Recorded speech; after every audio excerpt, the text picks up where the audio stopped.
The text came through at exactly 4:12 p.m., just as I was reviewing the final payment confirmation for my sister's move overseas. A wire transfer for $8,600 I'd been saving since last spring. I'd spent hours talking to visa agents, helping her sign papers, reading through rental agreements, even putting my name down on her new apartment lease because she didn't have a local guarantor. It was supposed to be a fresh start for her. A family gift. And then my phone buzzed, and everything shifted in one single, cutting message. Hey, you're not invited to my farewell. It's family only. I stared at the screen, my heartbeat skipping, cheeks burning so hot I could barely breathe. Family only? My name is Lauren, and from wherever you're watching this, stay with me. Because I almost texted back right away. I almost let the tears win. Almost begged for a place at a table I had paid to build. But then another notification arrived from Mom. Honey, don't make this awkward. Just let her have her day. I swear I felt the world tilt under me. They really believed I didn't belong. That I was separate from the family, even after I'd just bled out nearly $9,000 to make this happen. A coldness crawled up my spine, sharper than any heartbreak, more honest than any apology they might try to throw at me later. Fine. If they wanted awkward, I'd show them awkward. I scrolled through my banking app with mechanical precision, fingers numb but steady. Frozen. The pending travel transfer was instantly locked down, flagged as suspected fraud. My name on the lease? I contacted the landlord and removed myself as co-signer before the ink even dried. By 11:45 p.m., my dad, who hadn't spoken to me in days, sent a voice note. I pressed play, phone trembling, bracing for it. His voice was furious, strangled with rage. Lauren, what have you done? You're going to destroy this family. I played it twice, just to be sure I'd heard him right. Destroy this family? No. They'd done that themselves. I sat on the edge of my bed, replaying Dad's voice note until I could practically feel his breath on my neck. You're going to destroy this family. Like I hadn't been the one keeping it together in the first place. Like I hadn't emptied my savings to buy my sister a plane ticket, put down her deposit, covered her moving boxes, even loaned her money for that fancy farewell dress she'd bragged about. But apparently, I wasn't family enough to come say goodbye. I stared at my hands, shaking. They looked like a stranger's hands. This was how they'd always treated me, wasn't it? The fixer. The wallet. The spare. Never the daughter. Never the sister. Never the one who deserved a seat at their table. I'd been so desperate to believe that helping my sister would finally make them see me, to finally be invited and instead of standing outside with my nose pressed to the glass. But nothing changed. Not even $8,600 could buy my way into belonging. My phone buzzed again.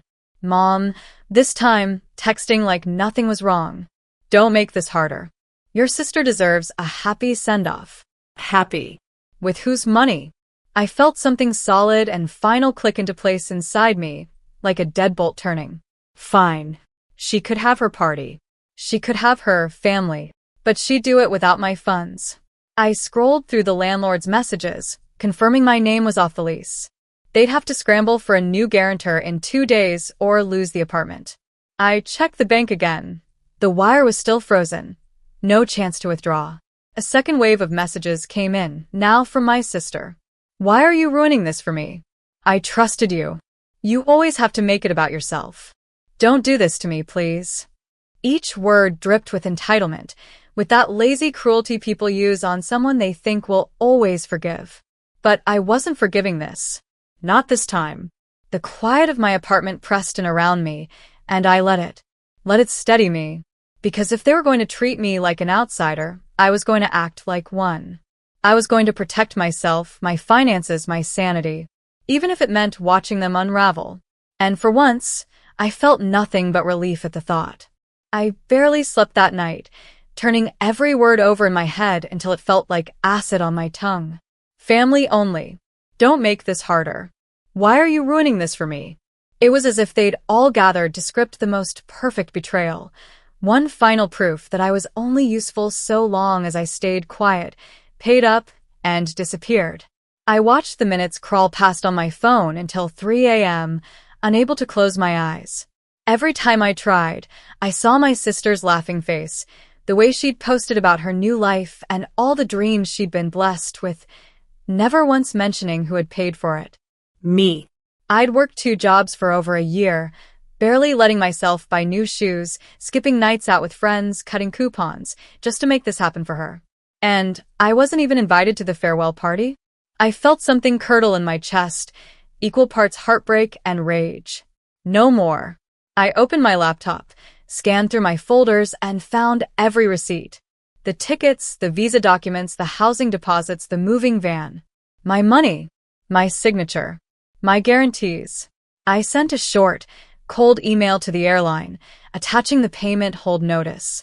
The trip would be canceled if no alternate funds showed up within 48 hours. Then I forwarded a final copy to my parents. No explanation. No apology. Just the raw truth of what happens when you bite the hand that feeds you. My phone exploded within minutes. First my sister. Lauren, please. You know I can't go without those funds. You're being evil. Then Dad again. You are sick. Vindictive. Do you want us to be embarrassed in front of everyone? Embarrassed. That was the real problem, wasn't it? Not me. Not my broken heart. Not the complete erasure of my place in their lives. Just their reputation. I set the phone down, refusing to answer. For the first time in my adult life, I wasn't jumping to fix the mess. I wasn't sending another loan. I wasn't swallowing another insult. They wanted me outside their party? Fine. They'd feel what it meant to truly have me gone. And I swear, somewhere deep down, past the guilt they'd drilled into me, I felt free. By morning, I had 23 missed calls.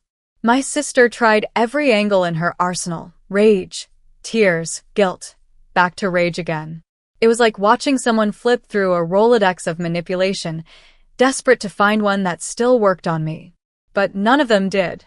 Mom texted me again around dawn. Lauren, you're blowing this out of proportion. Think of your sister's future. Her future. Funny how it was always about someone else's dreams, someone else's comfort, someone else's shine, and I was supposed to fund it, applaud it, then fade into the background like a paid stagehand. Not anymore. I sat by the window, staring out at the morning light. The world looked so normal. Dog walkers, delivery vans, parents hustling kids to school, but mine had been turned inside out. Still, beneath the shaking, beneath the heartbreak, was a calm I didn't expect. Because I'd made my choice. I wasn't going to pay for people who couldn't even call me family. I wasn't going to bankroll a party I wasn't allowed to attend.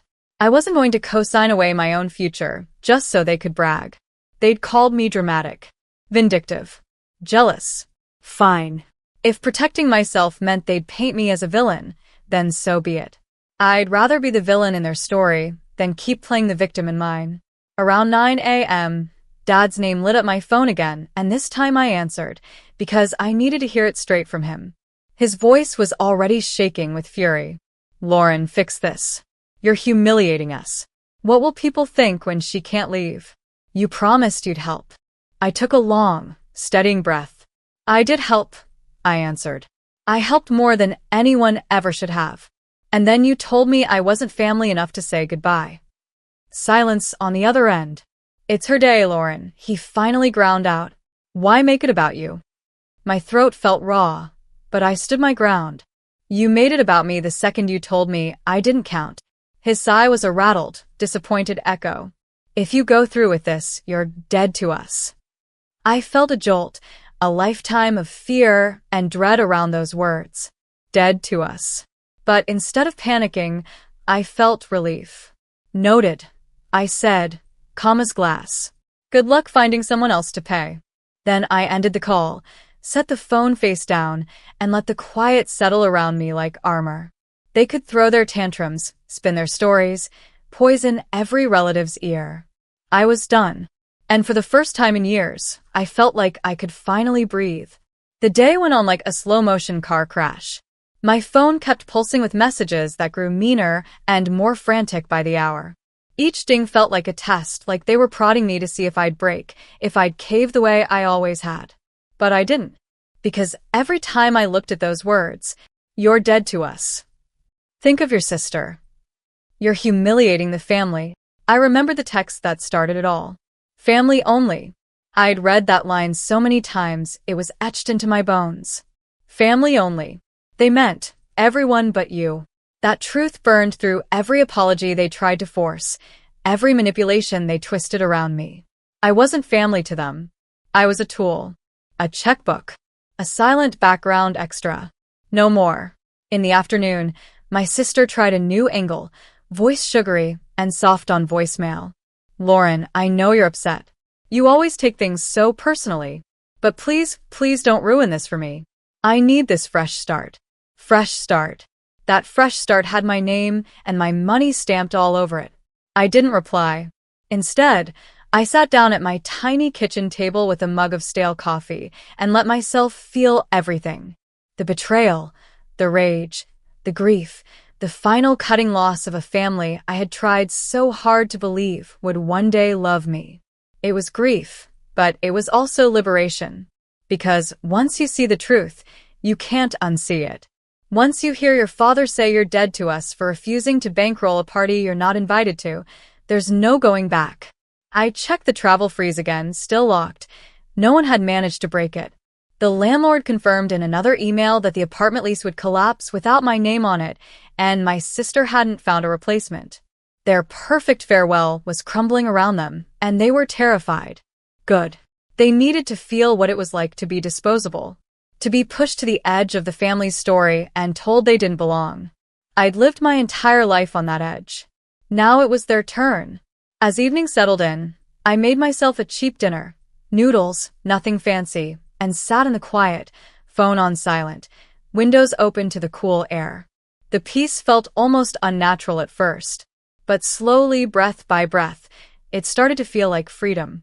Night came, heavy and quiet, pressing against the windows like a secret. I sat on the couch with the lights off, staring at nothing, letting the darkness soothe me. My phone buzzed on the table, screen flashing again and again, but I didn't move. They were panicking. I could feel it through the walls, through the air itself. They'd built their entire plan on my name, my money, my willingness to be used. And I had shattered it in a single night. At 11:45 p.m., another voice note arrived from Dad. My stomach twisted as I picked up the phone, thumb hovering over play. I knew what it would be, more poison, more guilt, more threats. Still, I had to hear it. One last time. I pressed play. His voice was harsh, cold, and final. Lauren, you have ruined this entire family. You have humiliated us beyond repair. You will never be welcome in our lives again. I hope you're happy. You chose this. I replayed it, just to be sure. Never welcome. Ruined the family. As if I hadn't kept them afloat for years. As if I hadn't sacrificed every spare dollar, every vacation, every dream just to keep them living in their illusions. And now they were exiling me because I refused to buy a seat at their table. I set the phone down, my hands perfectly steady. They wanted me gone? They'd get their wish. No more phone calls. No more emergency loans. No more rescuing them from their own disasters. It was terrifying, how quiet it felt, but it was also the truest silence I'd ever known. I stood and walked to the window, pushing it open so the night air could wash over me. For the first time, I let myself imagine a future that didn't revolve around their needs. A future where my money was mine, my time was mine, my heart was mine. That future was wide and terrifying and unknown, but it was mine. And that was worth every insult, every threat, every voice note screaming I'd ruined them. Because I was done being their safety net. They could learn to save themselves. And I would finally learn what it meant to live for me. The following day, the messages slowed down. Maybe they'd finally realized I wasn't bluffing. Maybe they'd moved on to their next scapegoat. Or maybe, for once, they had to look in the mirror and see what they'd done. I didn't care which. My sister posted a carefully filtered photo on social media, her suitcase open, half-packed, a long caption about fresh starts and big dreams. She didn't mention me. Didn't mention how she was supposed to get on that plane with my money. Comments poured in, praising her bravery, celebrating her adventure. It should have hurt. It should have made me feel replaced. But instead, I felt free. Because I knew the truth. And even if no one else ever did, I would never forget it. I'd given everything I could until there was nothing left of me. And still they'd told me I wasn't enough. Still they'd made me the villain. But I'd drawn my line. Finally, in the afternoon, I packed up my receipts, all the documents proving exactly what I'd paid and signed for, and stored them neatly in a folder. Just in case they ever tried to come for me again. A final layer of armor. Then I put my phone on silent, brewed myself a proper cup of coffee, not the instant garbage I'd been living on for months, and sat by the window, letting the sunshine warm my face. I felt different. Like I'd been underwater for years, and finally broken through to breathe real air. No more controlling what they thought of me. No more performing the good sister, the good daughter, the reliable one. I was Lauren. I was allowed to matter. Even if it meant they hated me. Especially if it meant they hated me. Because maybe that hate was proof I'd finally chosen myself. My phone buzzed one last time, a final text from Mom. "We're done with you." I stared at it, feeling a strange peace settle into my bones. They were done? Good. I'd been done for a long, long time. I closed my eyes, exhaling everything I'd been holding in, and whispered to no one in particular. Let them go. And I meant it. A week later, the quiet had become a kind of freedom I could actually taste. No more begging calls. No more voice notes laced with rage. No more guilt twisting around my ribs until I couldn't breathe. Just me. I cleaned my tiny apartment top to bottom, tossing out every reminder of them. Old family photos, birthday cards scribbled with half-hearted love, receipts for money I'd handed over year after year like a dutiful machine. Gone. I even found a crumpled envelope at the back of a drawer with a note my sister had written years ago. "Thanks for always bailing me out." I laughed, a short, sharp sound, then shredded it and watched the pieces fall like confetti into the trash. It felt ceremonial, like burying a ghost. The lease was gone, the wire transfer permanently canceled, her big farewell unraveling behind her. She'd have to face the truth of that on her own. And Dad's voice, still echoing. "You're dead to us." Dead? No. Alive for the first time. Alive in a way I hadn't been since I was a kid, before they taught me that love had a price, that family meant servitude, that my place was to stay silent and useful. No more. I opened the window, breathing in the spring air. Somewhere down the street, a kid laughed, a dog barked, traffic rumbled past. Real life, normal, messy, and beautiful. I could have that, too. Not a perfect family, not their fake, brittle version of love, but something real. I deserved that.